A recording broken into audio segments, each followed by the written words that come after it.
Welcome back to the channel, everybody. So today's one of those days when I just had to shake my head. I was reading the letters to the editor in one of Canada's national newspapers, and the writer was suggesting or calling for Canada to be on a war footing against the US, a war footing against the US. And this is not the first time I've heard this, where people are talking about the possibility of armed conflict between Canada and the United States as a result of the ongoing trade issues and the tariffs. And so this took me down a bit of a rabbit hole, trying to explore, who's saying these things and just how widespread is this sentiment. And one statistic I came across was that about 20% of Canadians, and a growing number right now, see Canada as not the ally it once was, and about 15% see it as being the enemy, which absolutely just, does my head in. Canada and the US are so integrated with each other in terms of trade, military alliances, family relations, tourism. I mean, just on a very superficial level, where I am in Eastern Ontario, you'll see hundreds of cars with New York State number plates. And if you go across the border, well, before the tariffs, you'd see a heavy number of cars with Canadian, also Ontario and Quebec number plates.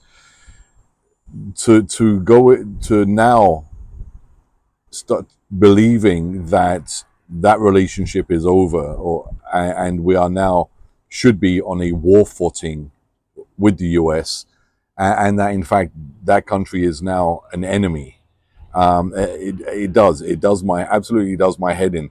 But this isn't something that I believe Canadians came across naturally. It has been promoted and pushed by the federal government, specifically Mark Carney.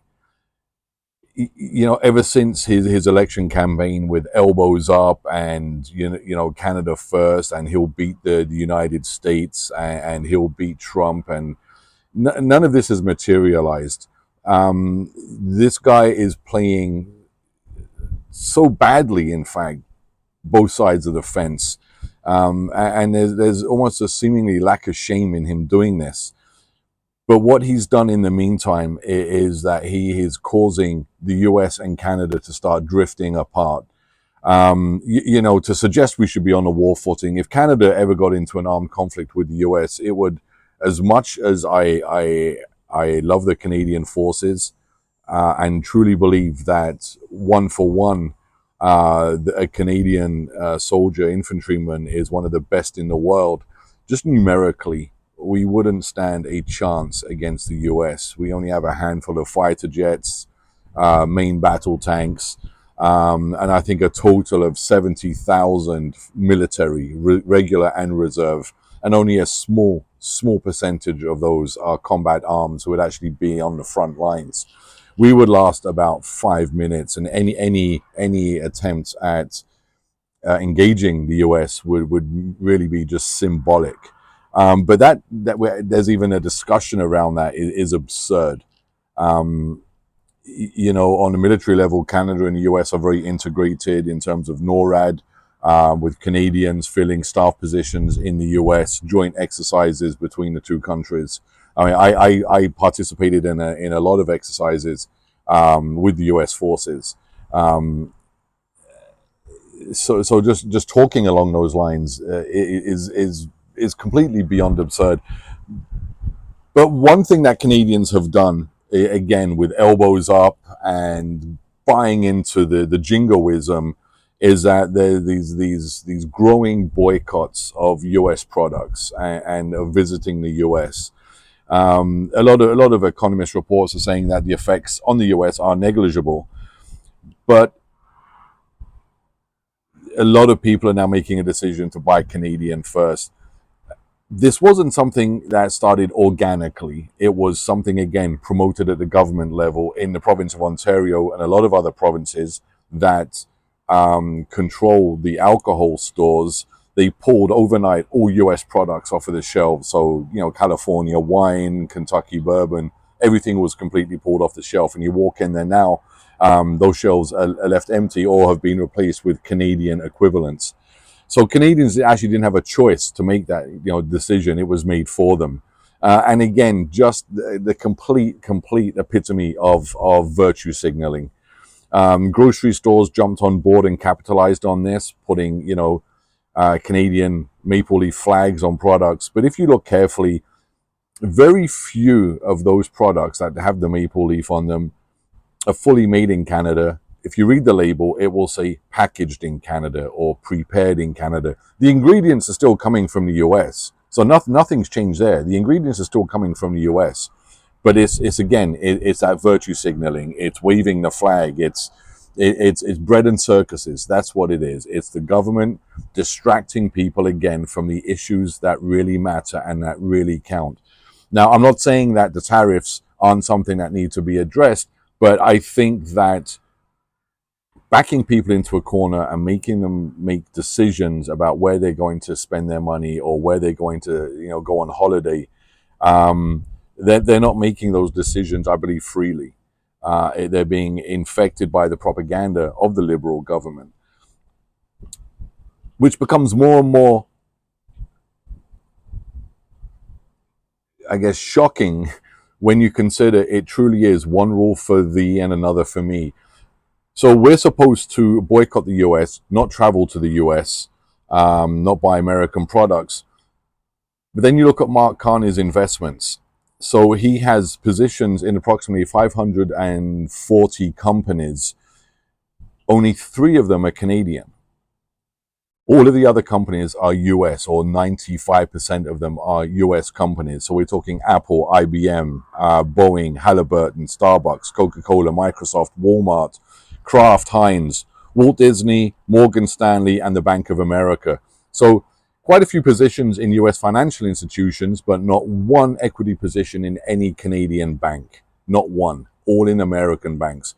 So he's more than fine to keep investing all of his money in the US, but he's telling us at the same time we shouldn't be doing the same thing. Again, it's he's waving the flag. He's telling Canadians what Canadians need to do to be patriotic, to defend ourselves against the evil Americans. And with him, it's just more and more. It shouldn't surprise us. Mr. Net Zero, with major positions in Chevron, ConocoPhillips, Marathon, and Occidental, all very heavily invested in oil and gas extraction, fracking, pipelines, all of the things he's saying should not happen here in Canada. So again, waving the flag, elbows up, boycott the US. It's distraction. It's complete distraction. But on a more micro level, real people are suffering now. Where they've taken all of the bourbon, for example, off of the shelves. How many people in distilleries in Kentucky have lost their jobs? These are people with families to feed as well. A lot of Canadians I know in this area are related to people just across the border. Their spouses are from the States. They live in the States, they work here, or they work here and they live in the States. They travel back and forth every day. These are real people's lives that are being affected. People like Mark Carney will never, ever be affected by this. He'll be safe. He's got his investments. He's got his millions. This for him is a big, big game. He's playing a game established by others, parachuted in to enact certain policy decisions, getting us on a path towards net zero, smart cities, no electric vehicles. Meanwhile, we're being distracted by all of this nonsense with the tariffs, not buying American goods, while all of the other stuff is going on behind the scenes and behind closed doors. Will I be boycotting the US? Nope, not at all. I'm planning on a trip next year throughout the southern US. I have no issues in buying American products, and I believe that the majority of Americans have, and 95% of my clients are American, and they say they find it stupid. They have no problem buying American products, and they're looking forward to visiting Canada. So I think what the media needs to do is stop reporting on people saying we should be on a war footing with the US. These are Canada's neighbors, friends, and closest allies. If anything was to happen in North America, who do you think would come to Canada's defense? It won't be the Europeans, it will be the Americans. I mean, let's be honest. I'm not saying that because I think the Europeans are incapable of doing it, but practically the US is just right next door. And anything that happens or affects Canadian soil will in turn affect the US. So they'll be here to defend Canada, and to start calling them enemies, and for the newspapers to report on this and to highlight it and in their headline news is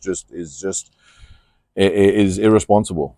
The US is not Canada's enemy, and this nonsense of the boycotts, it has to stop. The tariffs will be sorted out one way or another.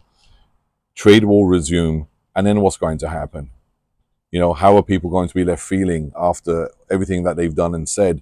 Pretty much just like after COVID. People that were saying that, people that didn't want to get the vaccine shouldn't be allowed to visit hospitals. They perhaps should be put into camps, or they should be prosecuted. And now the truth is coming out regarding the mandates and the lockdowns and the vaccine. What are those vaccines? What are those people saying now? Anyhow, it just blew me away that people are now talking about the US being Canada's enemy. We got to consider ourselves on a war footing against the Americans. Just absolute insanity, but yet exactly the type of language, thought, and sentiment that Carney and the liberal elite want people to start feeling. They want people to think and feel this way. Anyhow, guys, it doesn't seem to be getting any better. Just this madness just continues. Anyhow, it's shaping up to be another fantastically great weekend. Hopefully some rain's coming soon. Farmers are suffering. So let's hope we get some rain soon. And in the meantime, guys, look after yourselves. Have a great weekend with your friends and family. And if you haven't already, please subscribe to the channel. I'm trying to hit that 500. I think the majority of people watching these videos haven't subscribed. So if you could just move that mouse just a little bit, or move that finger on your phone just a little bit, hit subscribe. I'd really appreciate it. And if you enjoyed it, giving this video a thumbs up. And what are your thoughts on the tariffs, on the boycotts, on if you're in Canada, what do you think? Where do you stand on this? On the boycotts, on the tariffs, should we stop buying American products? Should we stop visiting the US? Or should we carry on as usual despite the bread and circus that is being offered to us by Carney and the liberals? All right, guys, let me know. Until then, take care, and I'll see you on the next video.